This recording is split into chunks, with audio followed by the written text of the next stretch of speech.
Hello friends, welcome back to daily Telugu insights. Test ఫార్మాట్లలో వరుస వైఫల్యాలతో సతమతమవుతున్న టీమిండియా సారథి రోహిత్ శర్మ కెరీర్ అంతిమానికి చేరుకుందనే ప్రచారం జోరందుకుంది. తాజాగా గబ్బా టెస్ట్ మ్యాచ్లో ఆసీస్ బౌలర్ ప్యాట్ కమిన్స్ వేసిన బంతిని రోహిత్ ఫేలమైన షాట్ కొట్టి వికెట్ సమర్పించుకున్నాడు.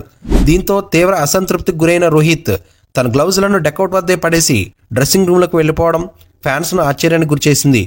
దీంతో టెస్ట్ కెరీర్కు ముగింపు పలుకుతున్నాడంటూ ఆన్లైన్లో ప్రచారం మొదలైంది. 6వ స్థానంలో బ్యాటింగ్ దిగి వరుసగా 3 సార్లు రోహిత్ విఫలమయ్యాడు. మరోవైపు ఓపెనర్గా వచ్చిన రాహుల్ ఆ అవకాశాన్ని అందిపుచ్చుకుని 84 పరుగులు పూర్తి చేశాడు. మైదానంలో కూడా రోహిత్ ఫుట్వర్క్ చాలా అసౌకర్యంగా కనిపించింది. బంతి వచ్చే వరకు ఎదురు చూసేంత ఓపిక కూడా అతని ఆటలో కనిపించలేదు. చివరికి పాదాలు కదిలించకుండానే షాట్ ఆడేందుకు ప్రయత్నించి పెవిలియన్కి చేరాడు. గత 2 ఏళ్ల నుంచి హిట్ మ్యాన్ బ్యాట్ నుంచి సుదీర్ఘ ఫార్మేట్లో అనుకున్న స్థాయిలో పరుగులు రావడం లేదు. మొత్తం 10 టెస్టుల్లో 18 ఇన్నింగ్స్లు ఆడి కేవలం 621 పరుగులు మాత్రమే సాధించాడు. 1 శతకం మాత్రమే నమోదు చేశాడు.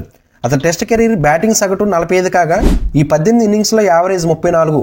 ముఖ్యంగా స్వదేశంలో 62 సగటుతో ఆడే రోహిత్ విదేశాల్లో మాత్రం 33గా ఉంది. ఈ ఏడాది జూన్లో టీ20 ప్రపంచ కప్ గెలిచిన వెంటనే రోహిత్ ఆ ఫార్మేట్ గుడ్ బై చెప్పేశాడు.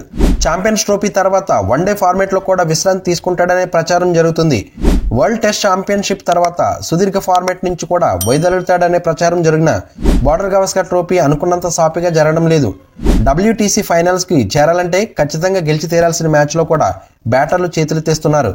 ఇలాగే కొనసాగితే భారత రేస్ నుంచి వైదొలగాల్సిన పరిస్థితి నెలకొంటుంది. దీంతో BGT ఫలితంపైనే రోహిత్ రెడ్ బాల్ క్రికెట్ భవిష్యత్తు ఆధారపడి ఉంటుంది. ఇప్పటికే అందరికీ తెలిసిన విషయం, గిల్, జైస్వాల్, సర్ఫరాజ్ వంటి యువతరాన్ని దారిస్తూ తాను వైదొలుగుతాడని భావిస్తున్నాడు. ఫ్రెండ్స్, ఈ వీడియో నచ్చితే లైక్ చేయండి. మరిన్ని ఇంట్రెస్టింగ్ వీడియోస్ కోసం మన ఛానల్ సబ్స్క్రైబ్ చేసుకుని బెల్ ఐకాన్ యాక్టివేట్ చేసుకుంటే మన వీడియో మీకు నోటిఫికేషన్ వస్తుంది. Thank you for watching. జై హింద్.